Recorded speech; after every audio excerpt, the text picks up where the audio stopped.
अध्यक्ष की चुनाव प्रक्रिया पूरी कर ली जाएगी। हमारे साथ हैं हरियाणा भाजपा के प्रभारी सतीश पुनिया जी।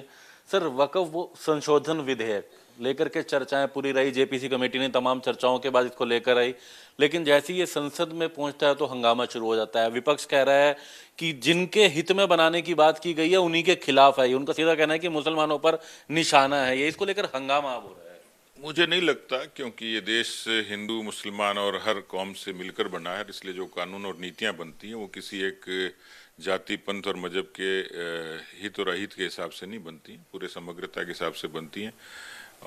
मुझे लगता है कि विपक्ष का काम सिर्फ यही बचा है कि मोदी सरकार की जितनी नीतियां हैं उनका विरोध करना, क्योंकि अब उनके पास कोई एजेंडा बचा नहीं है। देश में साख खो चुके हैं और इसलिए हल्ला करना, हंगामा करना और विरोध करना ये उनकी फितरत बची है। तो मुझे लगता है देश की जनता वो सब जानती है, सरकार प्रतिबद्ध है कि सब कौम का भला कैसे हो। लेकिन लगातार जो विरोध हो रहा है, ऐसे में बात संसद में रखी जा रही है, अपनी बात रखी जा रही है, केंद्रीय मंत्री भी रख रहे हैं, लेकिन क्या ऐसा भी होगा आने वाले दिनों में भाजपा भी अपनी तरफ से संदेश लोगों के बीच लेके जाए, हरियाणा में, राजस्थान में बताए, खासकर ऐसे लोगों के बीच जाकर जिनके लिए ये वक्फ संशोधन विधेयक है, इसको लेकर कुछ प्लानिंग? इसके बारे में मैं यदि कहूं कि जाति निरपेक्ष, कौम निरपेक्ष और पंथ निरपेक्ष तरीके से लोग इसके बारे में अच्छी चर्चा कर चुके हैं और एक सार्थक सी चर्चा है। केवल वो चंद लोग बचे जिनको केवल विरोध करना है। तो मुझे लगता है कि एक पब्लिक ओपिनियन इस तरीके के निर्णयों के प्रति समर्पित है, और बाकी जब कोई लोक जागरण का विषय आएगा तो पार्टी करती है।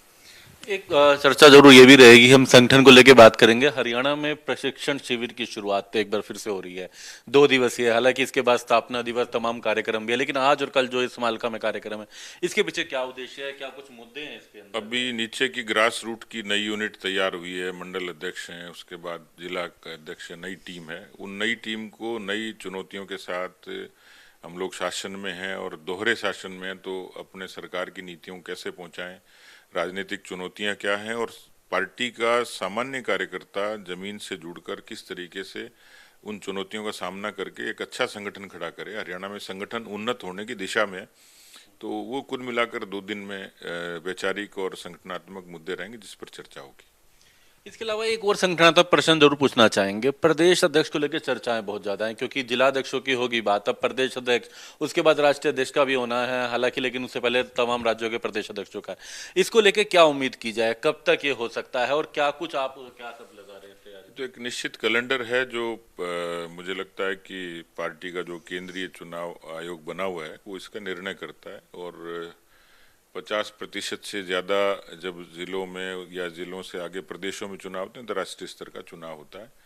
पार्टी की मुझे लगता है दिशा तो वही है, लेकिन समय कितना उसके बारे में तो नहीं कह सकता, पर हाँ, लगभग आने वाले कुछ दिनों में प्रदेश और जिला ये चुनाव जो होंगे उसमें मेरे ख्याल से हम लोग पूरे तरीके से तैयार हैं कि प्रदेश का जैसे ही केंद्रीय चुनाव आयोग का निर्देश होगा हम लोग उसको पूरा करेंगे। कल देर रात भी सांसदों के साथ एक चर्चा थी, हालांकि चर्चा तो एक डिनर पे थी किसी कार्यक्रम में, तो संगठनात्मक को लेके क्या उसमें भी कुछ चर्चाएं रही, आगे क्या कुछ खास मुद्दे? उसमें तो सांसदों की संसद में उपस्थिति और भूमिका को लेकर चर्चा हुई।